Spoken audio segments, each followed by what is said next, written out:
Domingo 10 de julio del 2022, a nombre de la Primera Iglesia Bautista Cristiana Jesús Fuente de Vida Eterna, de San Juan de Abajo, Bahía de Banderas, Nayarit, México, le damos la más cordial bienvenida.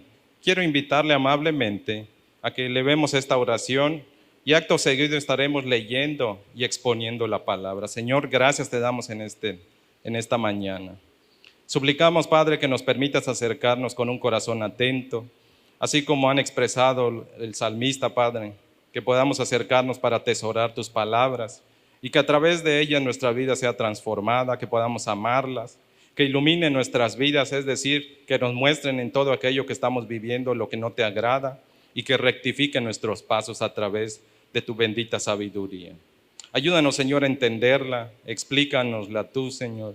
Llévanos a Jesucristo, que ese es el final de todo lo que tú estás haciendo, Padre. Toda la historia, toda nuestra historia va a terminar en Cristo. Eso es lo que suplicamos entonces, Señor, que tu palabra nos muestre cómo es Él. Y una vez que aprendamos cómo es Él, permítenos ser reflejo de Él. Como dice tu palabra, imitarte a ti, oh Dios, quien eres nuestro Padre, y que como hijos amados podamos imitar esa palabra.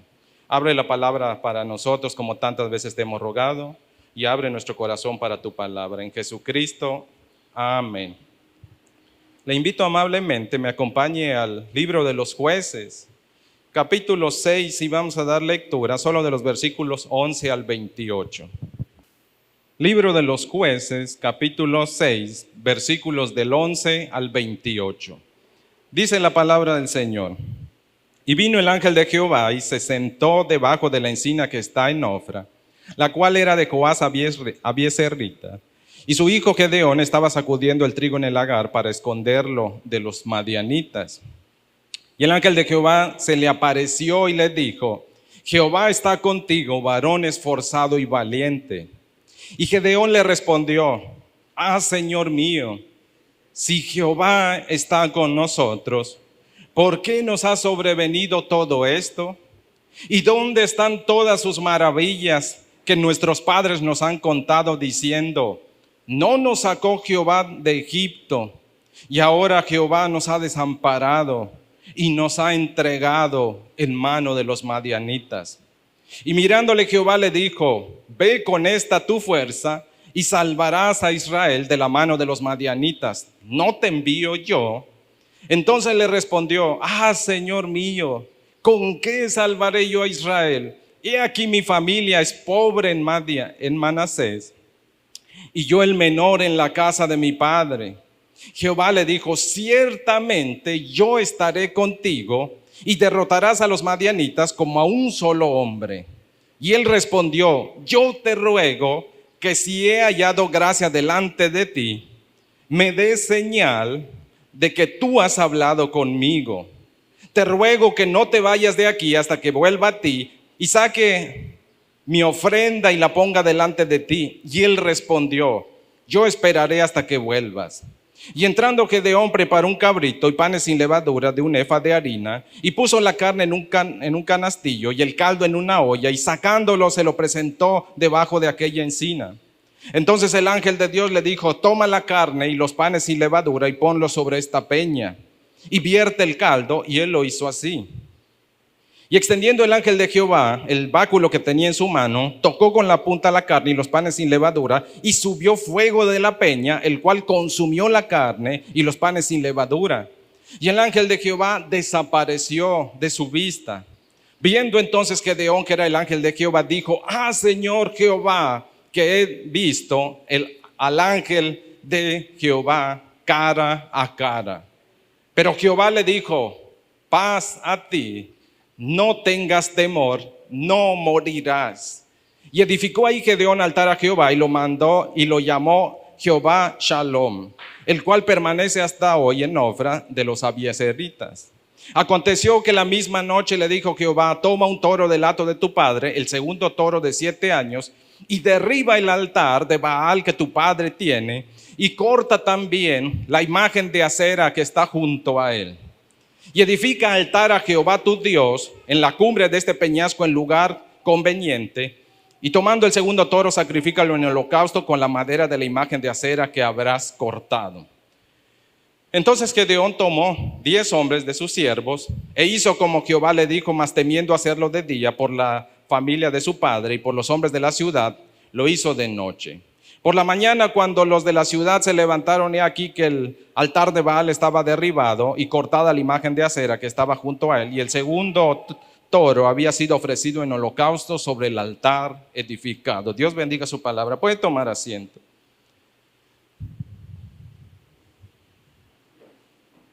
Continuamos con nuestra serie de mensajes, encuentros con Dios que transforman. Hoy vamos a tocar el tercer personaje, el cuarto más bien, el tercero, perdón, de esta serie, y hemos titulado este mensaje de la cobardía a la valentía. Gedeón es sinónimo de un hombre valiente, así lo llamó Dios. Cuando Dios se encuentra con Gedeón, Gedeón está escondido, por cierto. Es todo menos lo que dice, al menos en ese momento, la palabra del ángel.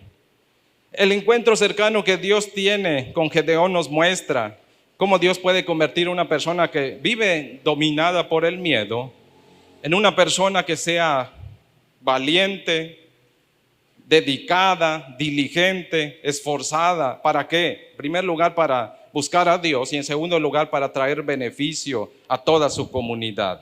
¿Cómo Dios, pues, entonces transforma a un cobarde en una persona valerosa? ¿Valerosa para qué? Para amar a Dios y para amar a su prójimo. Hay 3 aspectos que el pasaje nos habla. Hay un dicho que usted quizás conoce. Dice, dicho en términos mexicanos, el gandaya vive, aunque dice el dicho, el valiente vive hasta que el cobarde quiere. Pero fíjese que en la historia que nosotros estamos por estudiar, aquellos que están sufriendo, aquellos presuntos cobardes, es originado esa cobardía en su corazón por el pecado. Dice el escritor bíblico, si usted lee, por cierto, el capítulo 5, se va a encontrar que Israel había estado viviendo en un periodo de 40 años, una paz que Dios había traído a través de la mano de Débora y Barak. Ellos, los 2 últimos jueces, profetisa y juez, habían traído para el pueblo de Israel un tiempo de reposo, 40 años de reposo, dice capítulo 5 de Jueces, verso 31, la parte final del texto. 40 años de paz, 40 años de reposo, eso están disfrutando hasta que Israel vuelve a traicionar al Señor. Y es que en el versículo 1 del capítulo 6 leemos, otra vez, e hizo lo malo ante los ojos de Jehová. Y Dios los entregó por 7 años en manos de los madianitas. Y es interesante porque los madianitas en teoría eran familia, eran una de las hijas de Abraham precisamente. Abraham se había casado después de que Sara había fallecido con una mujer llamada Setura. Eso lo ve usted en Génesis 25, del 1 al 5. Abraham se casa con Setura, es uno de los hijos que tiene con esa mujer es Madián, la nación de la cual, diría el padre del cual desciende esta nación. Recuerde usted que cuando Dios dice que solo Isaac va a heredar y que Dios le va a dar a través de Isaac la promesa, Abraham se ve en la necesidad de todos sus hijos, empezando con Ismael, en despedirlos. No van a compartir con Isaac, al menos lo que es la bendición espiritual. Entonces el resto de los hijos de Abraham son repartidos en el desierto, pero no sin la bendición de Dios, como es el caso de Ismael. Dios le garantiza a Ismael una vida a pesar de lo inhóspito del desierto. Dios dice que iban a ser hombres que iban a aprender a vivir en el desierto, y esa palabra se ha cumplido. Los beduinos, varios de los árabes, oiga, son capaces de prosperar en lugares que otras naciones no pueden hacerlo con facilidad. Pero los árabes es que tienen una bendición sobre sus hombros, bendición de Dios a través de su padre Abraham, y que Dios les dijo a ellos, ustedes van a habitar en el desierto y van a sobrevivir al desierto. Ahí tenemos hoy día a los árabes, potencia en términos petroleros y otras cosas que están encabezando. Es bendición de Dios. Pero nosotros vemos que esta historia es familia. De repente a lo largo de la historia se suscitó que parte de la familia lejana de Israel a través de otras naciones comenzaron a hostigar al pueblo. Dentro del grupo que está atacando Israel en esta etapa de su historia, en el tiempo de Gedeón, están los madianitas, los amalecitas, que son familias lejanas. Los amalecitas, por cierto, ellos vienen de la familia de Saúl, de esa línea. Y es todo este asunto tan terrible que les toca vivir a los judíos, que Dios crea una oportunidad para que una persona como Gedeón, un hombre valiente, él todavía no ha descubierto esa valentía, porque esa valentía lo tiene sometido la esclavitud del pecado. Este pasaje y la historia de Gedeón nos muestran Dios puede libertar a las personas del pecado. El pecado es lo que hace que la gente se acostumbre a una mala vida. Tenemos al pueblo de Israel, el capítulo 6 de Jueces dice que por 7 años habían estado soportando saqueos, robos, devastación. ¿Qué puede llevar a una persona a acostumbrarse o soportar ese tipo de vida? La gente, y eso lo va a expresar Gedeón más adelante, llegaron a pensar que ese era el estilo de vida. Lo triste es que no solo llegaron a pensar que esa era la forma de vida, se quejaban de que Dios no hacía nada, pero tampoco regresaban a Él. Y en en ese problema de vivir de forma miserable en algunos momentos, de estarse empobreciendo, pero también de saber si Dios no está con nosotros, ¿qué pasó? Porque esa es una de las preguntas que se hace el mismo Gedeón, y esa pregunta la tenía todo el pueblo. Cuando me va mal, ¿por qué me va mal? ¿Dónde está Dios cuando me va mal? ¿Por qué todas las maravillas de Dios ahora no las puedo contemplar? Son preguntas serias y adecuadas que se tienen que hacer. Pero el pasaje entonces nos muestra 3 formas o 3 acciones de Dios para transformar gente llena de cobardía en valientes guerreros. ¿Cómo Dios convierte gente cobarde en un valiente guerrero? Resumimos a través de 3 acciones que Dios hace. En primer lugar, del versículo 1 del capítulo 6 de Jueces hasta el verso 12 y de ahí el verso 23, todo ese bloque nos van a decir cómo Dios empieza a convertir a un cobarde en un guerrero valeroso. En primer lugar, dice el escritor bíblico, cuando Dios lo llama para que se arrepienta.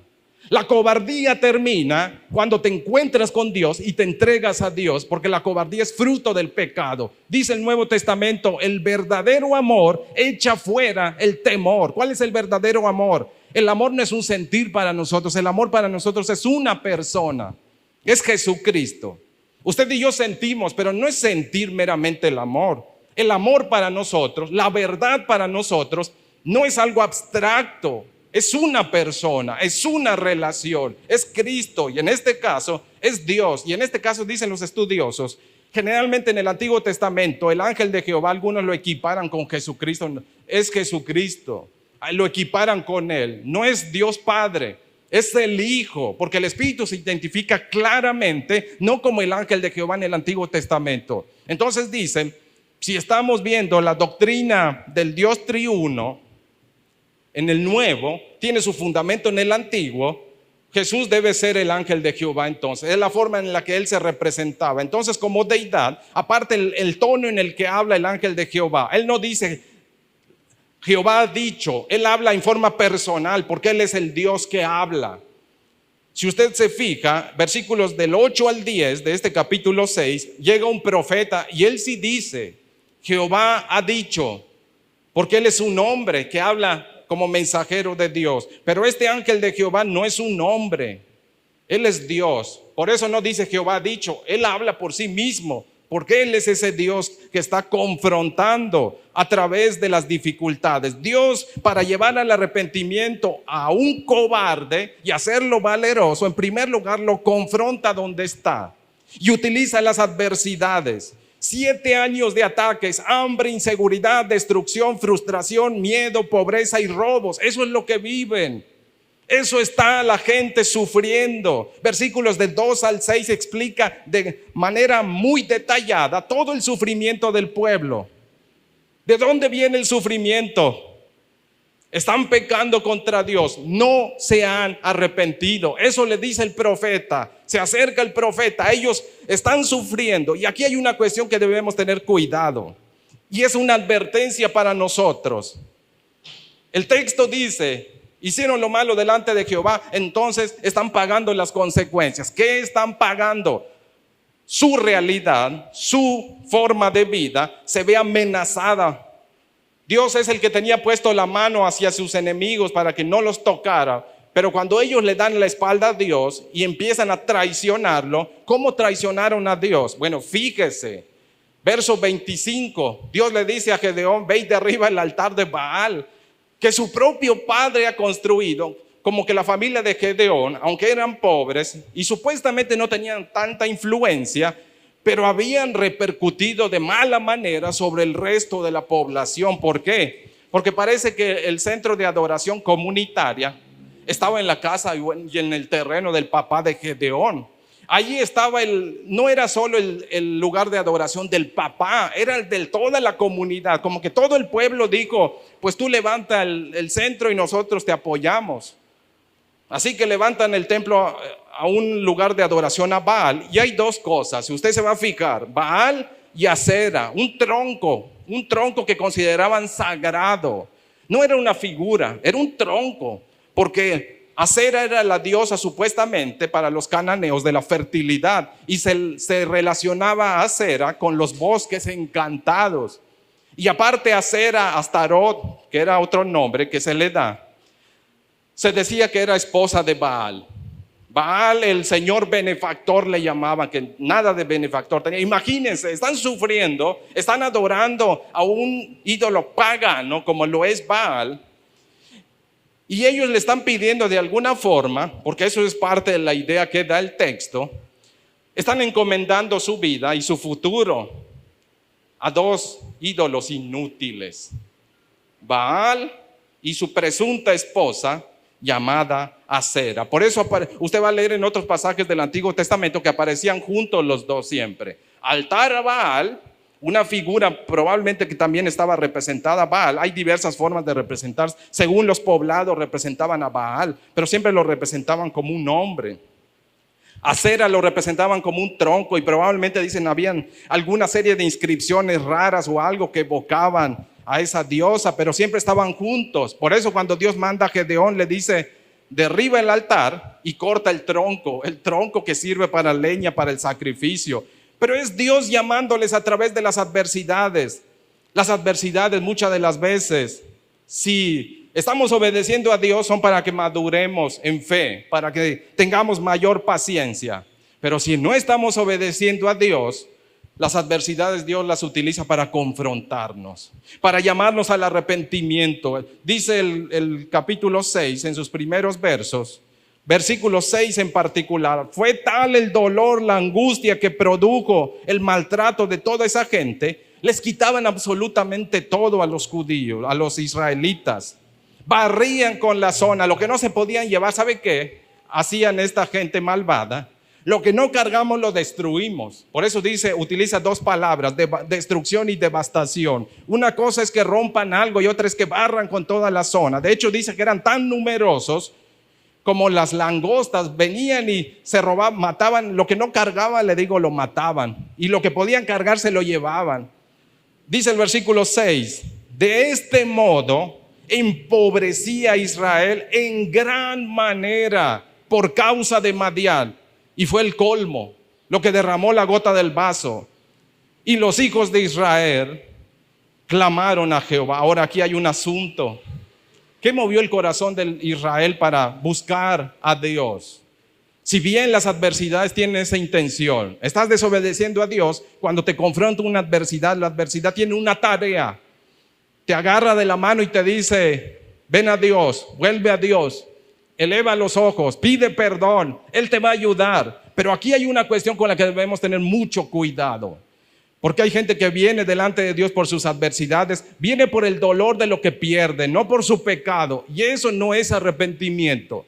El arrepentimiento no es dolerme por lo que estoy perdiendo.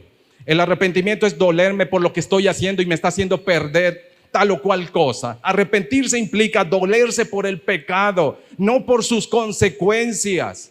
Eso no es arrepentimiento. El pueblo de Israel en el libro de Jueces nos da una seria advertencia sobre no tomar a la ligera lo que es la bendición del arrepentimiento. Dios no es un botiquín de primeros auxilios ni de urgencia que usted puede venir y utilizar cuando quiera y creer que va a tener la garantía de que Dios va a obrar en su favor en medio de su problema. Si usted no se arrepiente, entienda algo: Dios no va a obrar de ese modo, porque Él no es manipulado por nuestro dolor. Él es movido a misericordia por su gran amor y por un corazón contrito y humillado, dice la Escritura. Eso es lo que debemos entender. El pueblo de Israel va y grita a Dios. Eso es el clamor, es un grito desesperado. Y Dios responde inmediatamente. Pero ¿qué les dice? No les dice los voy a liberar, les dice espérense un momento. Me están invocando, me están haciendo partícipe de su dolor, pero les aclaro algo. Eso es lo que Dios habla a través del profeta. Versículos 8. Jehová envió a los hijos de Israel un varón profeta, el cual les dijo: así ha dicho Jehová, Dios de Israel. En primer lugar dice, ustedes y yo teníamos un compromiso, les dice Dios, que yo hice con ustedes. Se los demostré, los saqué de Egipto, la más grande obra de sus vidas, yo soy quien lo hizo. Yo rompí de sus vidas la esclavitud y el sufrimiento, la pobreza y la angustia. Los derroté a los egipcios, los libré de las manos de los egipcios. Eso, la mano siempre es sinónimo de poder en términos ilustrados, autoridad y demás.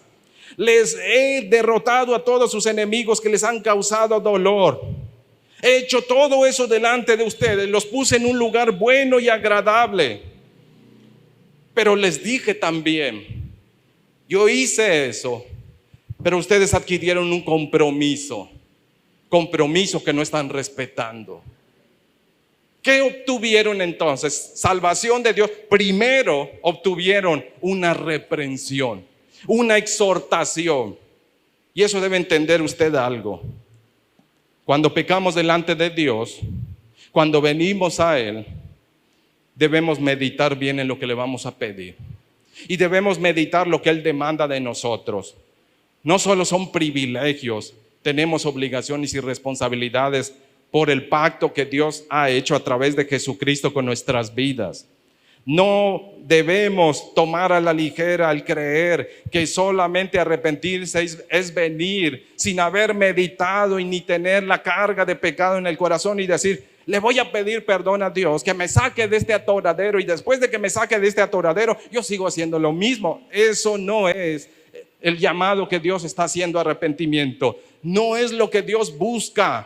Eso no es lo que pretende. Eso es lo que Dios manda y le dice a la gente: si ustedes creen que van a poder seguir violando el pacto sin recibir las consecuencias, y creen que por venir y clamar Dios está obligado a hacer bien a ustedes, entiendan algo, les dice el profeta en el nombre de Dios: tienen que arrepentirse.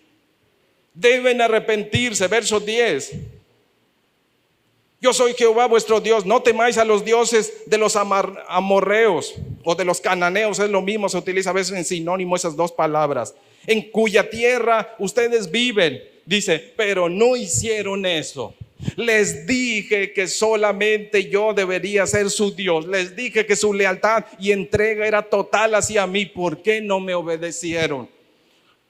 De alguna forma Dios les está diciendo: ¿con qué cara vienen a ustedes ahora a mí y me piden que los ayude cuando ustedes rompieron el compromiso?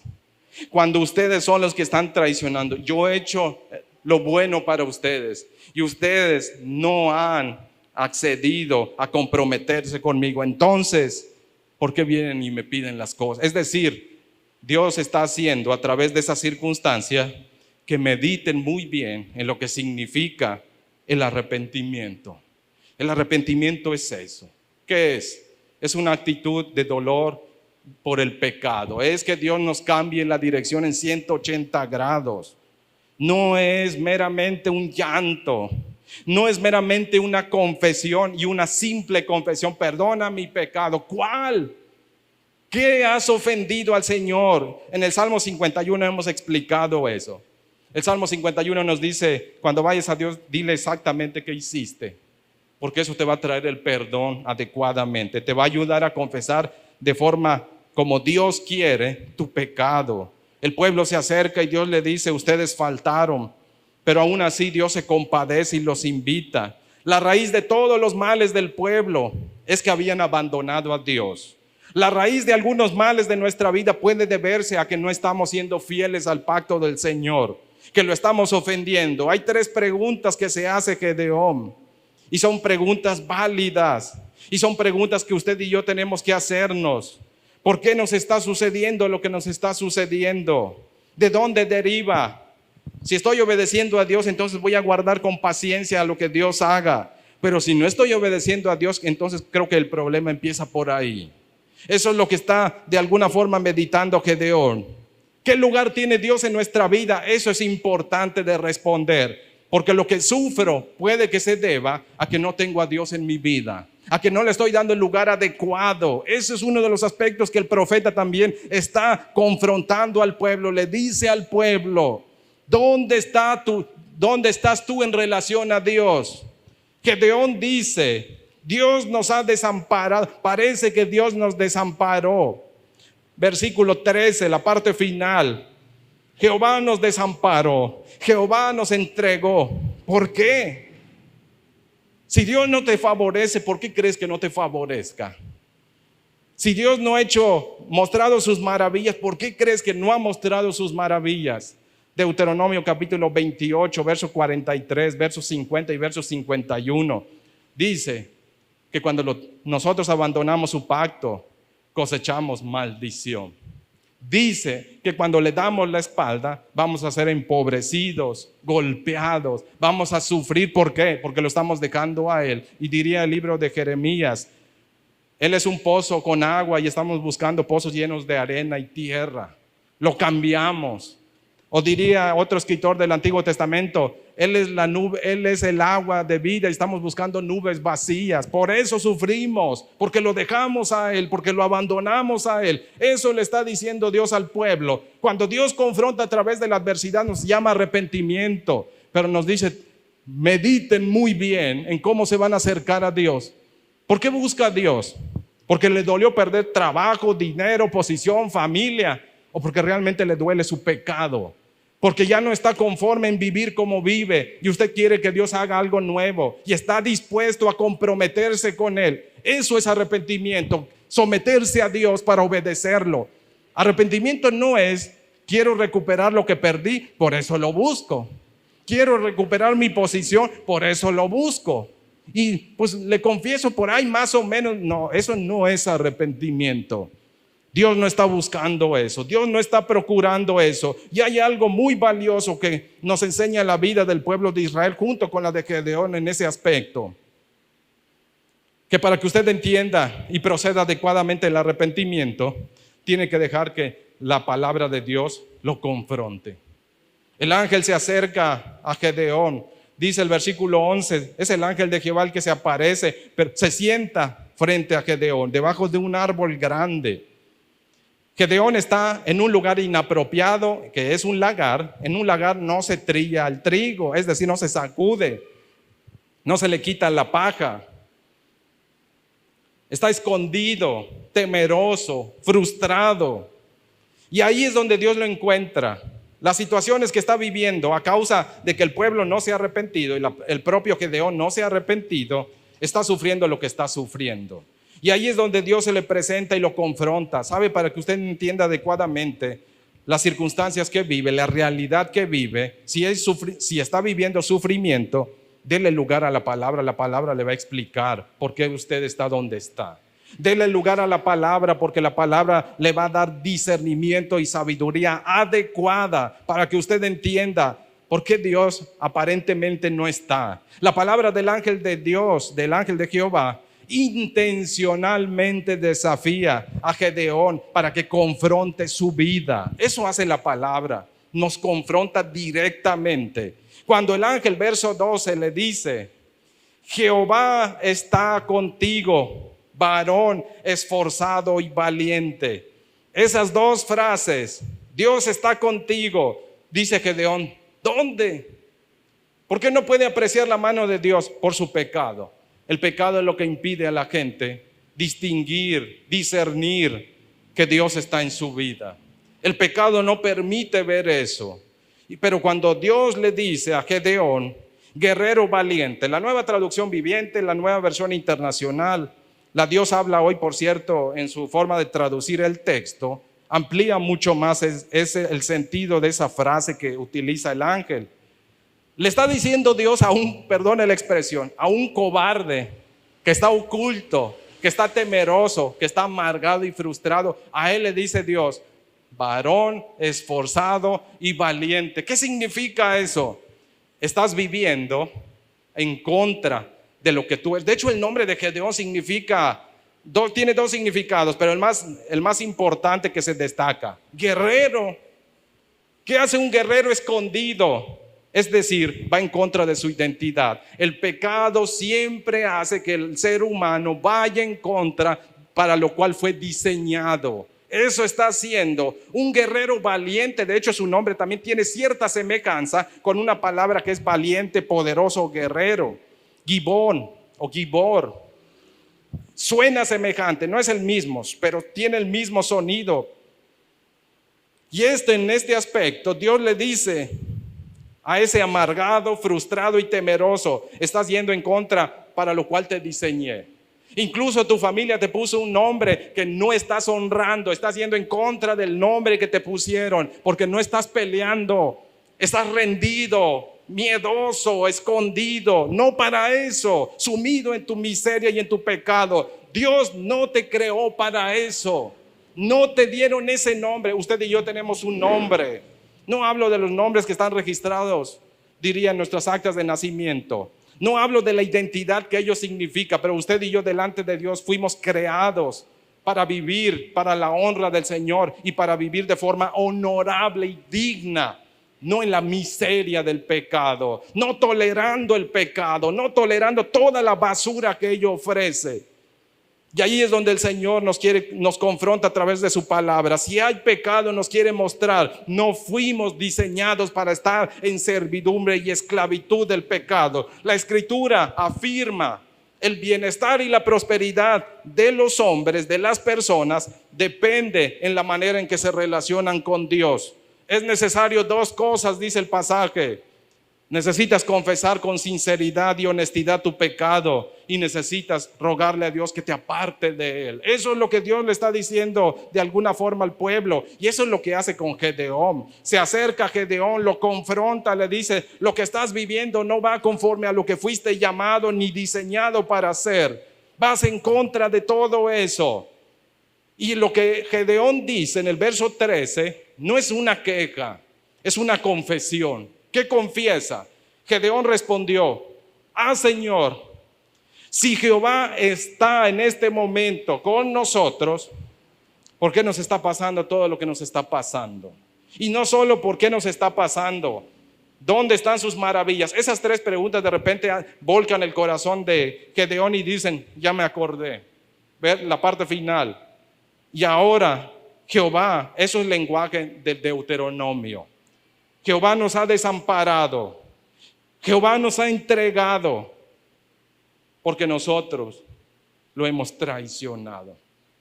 Esa es la confesión de Gedeón. Dice Alfred Edersheim, empieza a transitar el camino del arrepentimiento Gedeón. Está empezando a entender de dónde viene su mal. Su mal viene de haber traicionado al Señor. Porque ese lenguaje, él está recitando Deuteronomio 28. Ese es el aspecto que se tiene que considerar. Cuando Dios llama al arrepentimiento, nos confronta a través de las adversidades, pero la palabra es el mejor guía para mostrarnos qué significa y qué es lo que Dios espera de nuestro arrepentimiento. Segunda carta a los Corintios, capítulo 7, verso 10, Nueva Traducción Viviente. Pues la clase de tristeza que Dios desea que suframos nos aleja del pecado y trae como resultado salvación. No hay que lamentarse por esa clase de tristeza, Pero la tristeza del mundo, a la cual le falta arrepentimiento, resulta en muerte espiritual, dice el escritor bíblico. En pocas palabras, a grosso modo, lo que Pablo está diciendo es que los que amamos a Dios, aún los sufrimientos que Dios nos escoge son para bien, están selectos. Usted no va a sufrir lo que no sea necesario para su vida, pero hay de aquel que no tenga ese cuidado de Dios, porque a ese sí le van a llegar y tristezas y problemas que en vez de beneficiarle van a terminar llevándole a la condena, que es la muerte espiritual. No solamente eso, Dios también hace de una persona cobarde un valiente guerrero, no tan solo al llamarlo al arrepentimiento. Versículos 14 al 23, Dios hace una persona cobarde en un valiente guerrero también al darle certeza y ánimo. Ya me arrepentí, Señor, pero ¿qué sigue? ¿Qué debo hacer? ¿Cómo vuelvo al camino, Padre? Ya di el primer paso, pero eso no es todo lo que Dios quiere. Dios quiere que yo madure y crezca en la vida que Él me ha llamado. Gedeón tiene dudas, tiene temores, necesita de parte de Dios la certeza, la convicción. Dios disipa las dudas y los temores de Gedeón. La orden de Dios en el versículo 14 infunde en Gedeón nuevas fuerzas. Dios le dice a Gedeón: no es tiempo de que vivas hundido en el temor, hundido en el pecado. Es tiempo de que te levantes y con valor, en primer lugar, te reconcilies con tu Dios. En segundo lugar, que busques el beneficio de los demás, de tu pueblo. Le dice: tú vas a librar. Verso 14. Y mirándole Jehová le dijo: ve con esta tu fuerza y salvarás a Israel de la mano de los madianitas. Y esa frase final, a modo de pregunta, ¿no te envío yo? Es la misma frase que Dios utilizó en Éxodo capítulo 3, verso 12 con Moisés. De alguna forma Dios le está diciendo a Gedeón: de la misma manera que envié a Moisés, te estoy enviando a ti. Te estoy diciendo lo mismo. ¿Cuál es esa orden? La orden es: hay que ponerse a trabajar. La orden es: ya no hay que dar lugar al temor. Gedeón considera que es incapaz e insuficiente para cumplir con semejante misión. Él responde, verso 15: ¿quién soy yo? ¿Con qué voy a salvar? Señor, me estás diciendo que tengo una fuerza. ¿Cuál es esa fuerza que voy a utilizar para salvar a Israel? Señor, si me doy cuenta, en primer lugar, mi familia no tiene gran cosa de recursos, somos pobres. Y no solo somos pobres, yo soy el menor de la familia. Ser el menor de la familia implicaba el que menos injerencia e influencia tienen entre sus familiares. En pocas palabras está diciendo: no tengo lo que se necesita. Y Dios le dice: es cierto, porque no se trata de quiénes somos nosotros. Se trata quién va a estar con nosotros y quién nos está enviando y qué es lo que Él puede hacer. Precisamente es eso. Eso ahí nos quiere llevar el Señor. La certeza que nos quiere dar es: tú no lo vas a hacer, yo lo voy a hacer a través de ti. ¿Está usted luchando con algo? ¿Tiene algún temor, incertidumbre? ¿Sabe qué? Si usted se siente incapaz, es normal y es lo correcto. Usted no puede. Usted no debe asumir esa responsabilidad. Eso debe entregárselo al Señor. Es correcto sentirse así. La cuestión es no cruzarse de brazos como pretexto por eso, sino que es dar un paso en fe con la convicción: yo no puedo, pero Dios sí. No tengo la fuerza, pero Dios sí. No tengo los recursos, pero Dios sí. Mire que dice el versículo 16: y Jehová le dijo: ciertamente, es decir, no tengas lugar a duda, que no se trata de ti, se trata de mí. Yo voy a estar contigo. Y lo que vas a hacer, va a ser porque yo estoy contigo. Tú vas a poder derrotar lo que se te ponga enfrente, en este caso los madianitas. Le dice, y los vas a derrotar como si fueran una sola persona. Es decir, no va a ser gran cosa para mí porque yo puedo hacerlo. Pero no depende de ti. No se trata de ti, no se trata de nosotros, no se trata de quiénes somos, sino se trata más bien de quién está con nosotros, quién nos acompaña, quién nos envía y quién nos da la garantía de que vamos a salir triunfantes. Ese es nuestro Dios. A través de esas palabras, ¿sabe qué está haciendo Dios?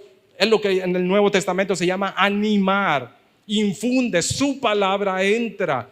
Y toda la miseria, el temor, la incertidumbre, la palabra levanta, da una capacidad sobrenatural que va por sobre lo humano. Conforta, Dios conforta al desanimado Gedeón a través de su presencia y su palabra. Las palabras y la presencia de ese ángel le dieron nuevas fuerzas a Gedeón. Del versículo 17 al 19 está el nuevo ímpetu, el impulso que tiene Gedeón, que de estar sacudiendo temeroso el trigo, deja eso y dice: te pido un favor, compruébame lo siguiente. Si eres quien pienso que eres, déjame ir a traerte una comida y quiero comer contigo. Le dice el ángel: ve, yo te espero. Dice que va. Recuerde algo, son pobres, hay pobreza. ¿Cómo en la pobreza pudo ofrecer algo tan excelente como un cabrito? Las tortas no se hacían con esa cantidad de harina que utilizó Gedeón. Cuando dice el versículo 19: y entrando Gedeón preparó un cabrito y panes sin levadura de un efa de harina. Fue mucho para dos. Y puso carne en un canastillo y el caldo en una olla, y sacándolo se lo presentó debajo de aquella encina. Verso 20. Entonces el ángel de Dios le dijo: no vamos a comer, tú vas a ofrecer un sacrificio de adoración. Le dice: pon la carne sobre una piedra, ponen los panes, la carne, le echa el caldo, y dice que lo que fue el ángel de Jehová, con un báculo toca y sale algo impresionante. Un fuego sobrenatural consume las cosas, y cuando eso sucede dice que desapareció. Así como había aparecido, el ángel llega, se sienta, pero no está visible a los ojos de Gedeón. De repente aparece de forma sobrenatural. Y cuando aparece sobrenatural, confronta a Gedeón, lo anima, le da una misión. Y ahora que le ha comprobado eso, está animando el corazón de Gedeón, está fortaleciéndolo. Es un acto de adoración lo que Dios le exigió a Gedeón. En ese acto de adoración, lo voy a decir de esta forma: en la adoración usted y yo somos confortados. En la adoración recibimos certeza, convicción, ánimo, nuevas fuerzas. Pasar tiempo adorando y ofreciendo lo mejor a Dios es garantía de que lo que no estemos seguros que vamos a hacer el día de mañana, si voy y adoro en la presencia del Señor, ahí voy a obtener la certeza que necesito para saber cuál es el siguiente paso frente a lo que estoy viviendo. Ahí se encuentra, ahí es las nuevas fuerzas, es en la presencia de Dios. En medio de la pobreza ofrece lo mejor. Usted y yo tenemos que ofrecerle a Dios, en medio de todo lo que tengamos, lo más excelente al Señor. Él va a honrar eso. Desaparece de su vista, reacciona Gedeón. Verso 22. Viendo Gedeón entonces, dijo: voy a morir porque he visto. Cuando utiliza la expresión, la Reina Valera 60 traduce, cuando dice el ángel de Jehová, cara a cara, es decir, frente a frente. La idea siempre en el Antiguo Testamento es: no hay hombre que mire a Dios y viva. Por su pecado deben morir. Verso 23, esas palabras fueron las que más esperanza y ánimo le dieron a Gedeón. Dios le dijo: Shalom, paz a ti. No es tiempo de muerte, Gedeón. Dios no está buscando tu muerte. Ya no temas más. Ya no vivas en el miedo a causa del pecado. Dios quiere darte paz. Eso está diciéndole Dios. Ya no vivas en el temor. Ya no vivas lejos de mí.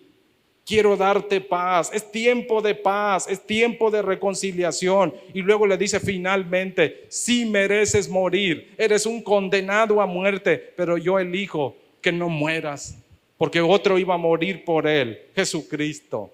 Usted y yo merecíamos morir, sí, pero Dios nos extiende la mano a través de la cruz de Cristo y nos dice: paz a ustedes. De hecho, Jesús, cuando se presenta ante sus discípulos utiliza este saludo: paz a vosotros, cuando ha resucitado. Ese mensaje es para nosotros también. Justificados pues por la fe, tenemos paz para con Dios. La paz de Dios es lo que le permite al pecador no morir. Dios le dice a Gedeón para animarlo: me acerqué a ti, te conforté, te confronté, porque la intención no es que mueras, es que vivas. Esa es la misma intención de Dios para con nosotros. Quiere fortalecernos, animarnos, convencernos de nuestro pecado, que nos arrepintamos, que tengamos la certeza que Él está en nuestras vidas, que Él se va a hacer cargo de ello. Pero tenemos que rendir tiempo en adoración. Debemos buscar la paz con Dios. Debemos buscar a Dios porque solo en Él hay paz, en nadie más. Por tanto, debemos acercarnos sin miedo. Y aun cuando si hay miedo en la presencia de Dios, se va a disipar ese temor. Hay algún temor que esté presente en su vida y lo paralice, como estaba paralizando a Gedeón. Venga Dios, en Dios va a encontrar la esperanza, porque las palabras de Dios en este tiempo a través de Jesús son paz, no son condenación, es paz de Dios. Pero hay que arrepentirse. Mire que dice la Escritura, Salmos 27:14, Dios habla hoy. Ten confianza en el Señor. Ten valor, no te desanimes. Sí, ten confianza en el Señor. Ese es el llamado de Dios, el llamado del salmista que nos invita, que depositemos en Dios, porque en Dios vamos a tener lo que necesitamos. ¿No sabe usted que Dios espera de su vida? Vaya, Dios le va a dar la convicción, los pasos firmes. No está seguro de hacerlo, no se siente animado. En Dios va a recobrar fuerzas, pero adórelo con sinceridad. Adórelo con arrepentimiento, adórelo con pureza. El arrepentimiento trae pureza, la palabra limpia y trae pureza. Finalmente, la tercera acción a través de la cual Dios convierte a un guerrero cobarde a una persona cobarde en un guerrero valeroso, versículos 24 al 28. Esto es precisamente a lo que Dios quiere llevarnos a todos nosotros. Es arrepentirse. Es confiar totalmente en Dios, fortalecerse en Dios. Pero hay una decisión que tenemos que hacer. No es entregarle una parte de nuestras vidas, tenemos que entregarlo todo.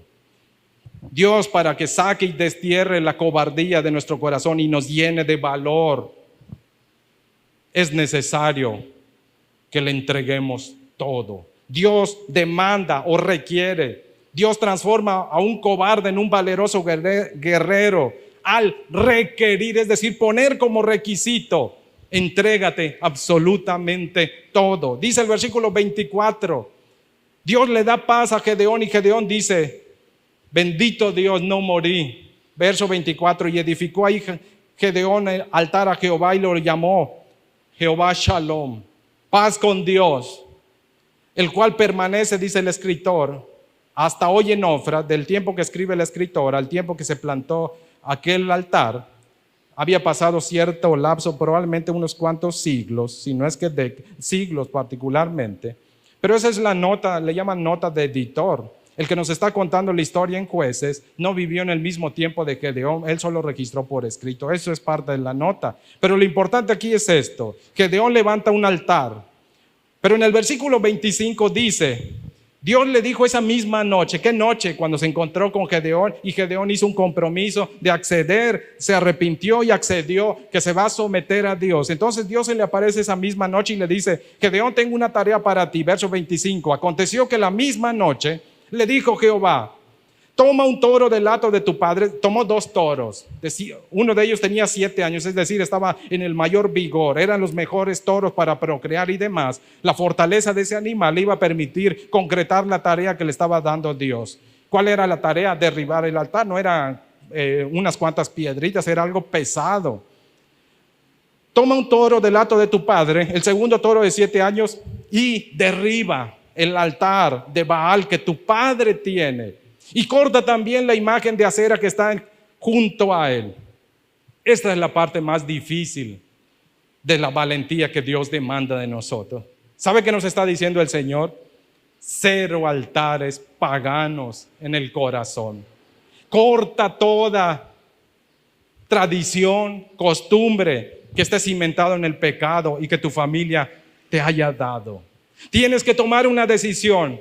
A Dios no le puedes dar una parte de tu vida y creer que puedes seguirte mezclando con otro. Dios demanda todo de ti. Eso es de valientes. No todos tienen esa valentía de renunciar a lo que tanto la familia le da. De hecho, yo estoy seguro que algunos de ustedes han enfrentado, están enfrentando o van a enfrentar quizá. Pobre de ti si abandonas la costumbre de la familia. Es más, vete olvidando de que vas a heredar, porque esto es respetado en la familia y tú estás faltándole a eso. Le estás faltando a la familia. Dios le dice a Gedeón: destruye, derriba el altar a Baal y el tronco de acera de tu papá. En tu casa levantaste un altar privado, me levantaste un altar privado, pero yo no solo quiero en lo privado, yo quiero que demuestres públicamente que estás dedicado a mí. Conságrate más a mí. No se puede invocar la presencia del Señor mientras hayan altares paganos. ¿Qué se tiene que hacer? Aquí se tiene que asumir con valentía. Voy a cortar. No voy a seguir la tradición, la costumbre, porque es una ofensa para mi Señor. Voy a ser leal, aunque yo sea el único en la familia que haga eso. Dios demanda mi total entrega, me pide desechar cualquier indicio de pecado y rebelión. Tengo que cortarlo. Y eso es de valientes. El pastor Josmar Flores tiene una canción que dice: no son tonterías. Y hay una pequeña porción que me gusta mucho, porque dice: seguir a Jesucristo no es cosa de cobardes. Jesús dijo: los valientes arrebatan el reino de los cielos. Es decir, ser cristiano cuesta, demanda que te burlen, que te ofendan, que te insulten, que te desprecia una vez en la propia familia, que te amenace la propia familia de lo que puedas recibir como herencia, respaldo, porque no eres de la misma fe. Eso es de valientes. Derribar altares paganos es de valientes. Pero Dios no puede manifestar su gloria cuando hay esta infidelidad e inmundicia en la vida. La familia de Gedeón adora a Baal, el pueblo de Gedeón adora a Baal, y Dios le dice: tú vas a derribar eso, tienes que ir en contra absolutamente de todo eso. Verso 27 dice que Gedeón lo hace, pero lo hace con miedo. ¿Por qué? Verso 30. La gente, después de que descubren e indagan quién derribó el sacrosanto altar a Baal y quemó el tronco de acera. Qué ironía, ¿no? El papá de Gedeón reacciona en su infidelidad. De repente su hijo lo confronta y dice: regresa a la fe del Dios de Israel, porque él le dice a la gente: ¿por qué ustedes quieren hacer el trabajo que le corresponde a Baal? Si él es Dios, que él haga, que él se vengue. ¿Alguna vez le han dicho a usted: si deja la religión de la familia, Dios te va a castigar? ¿Le han dicho algo así? Diría el escritor bíblico: no tengan miedo. No son dioses. Un solo Dios. Uno solo protege. Uno solo cuida. Lo que ellos puedan llamar dioses, dice el apóstol Pablo, no son dioses, porque hay uno solo. Él guarda, Él cuida, Él protege. En este aspecto es de valientes plantarse y decir: eso no es lo que Dios quiere para nosotros. Eso no es lo que Dios demanda. Dios no busca eso, aunque la comunidad esté en lo mismo. Todo altar pecaminoso debe ser derribado en términos figurados. Y usted y yo tenemos que ser valientes para rechazar cualquier conducta, actitud, costumbre que sea idolatría en la familia. No debemos tolerarlo en nuestro corazón. Con respeto, con prudencia y con firmeza en el Señor, tenemos que derribar eso. Pero no es solo derribar. Dios no solo pide derribar. Donde se derriba hay que construir. Dios le dice a Gedeón: derriba, verso 26, pero edifica. No es solo tirar por tirar. Se derriba para construir algo mejor. ¿Qué es lo mejor?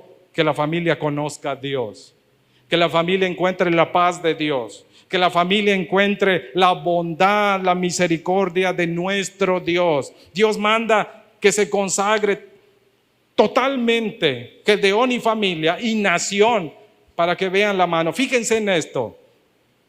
Antes de derrotar los adversarios de afuera, se tiene que derrotar a los adversarios de adentro. Usted no va a vencer lo de afuera si aquí sigue perdiendo. Si aquí Dios no es el que gana, todo lo que venga de afuera usted no va a ganar hasta que pierda aquí. Aquí tiene que perder, es decir, aquí tiene que entronarse el Señor. El Dios Todopoderoso tiene que reinar aquí. Cuando reine aquí, nada de afuera va a poder reinar. Pero mientras yo no reine aquí, cualquier cosa de afuera puede reinar sobre mí. Puede gobernar, influir. Aquí están los primeros altares que se tienen que romper, derribar. Los altares que aprendí de mi familia, los altares que aprendí de mis amigos, de todo lo que yo he vivido, aquí están construidos, de aquí se tienen que tirar y de aquí hay que levantar. Dios va a levantar algo nuevo. No puede coexistir un pie en el mundo y un pie delante de nuestro Señor. No hay tal cosa. Dios le dice, edifica altar a Jehová tu Dios en la cumbre, es decir, lo vas a hacer en un lugar visible. Lo vas a hacer en un lugar público. ¿Y sabes qué le dice? Toma el madero de acera, y ahí Dios le está mostrando, no es Dios. Yo soy el Dios. Yo soy el Dios fuerte y poderoso. Échalo a la lumbre. Tenía que levantar un altar público. Esa es la tarea de los valientes. Derribarlos de aquí y construir altares públicos. ¿Qué significa eso? Influir sobre los demás de buena manera. Y allí se demanda valor, se demanda constancia, convicción. Dios me mandó, no me mandó a hacer esto. Aunque medio mundo esté contra mí, voy a permanecer firme.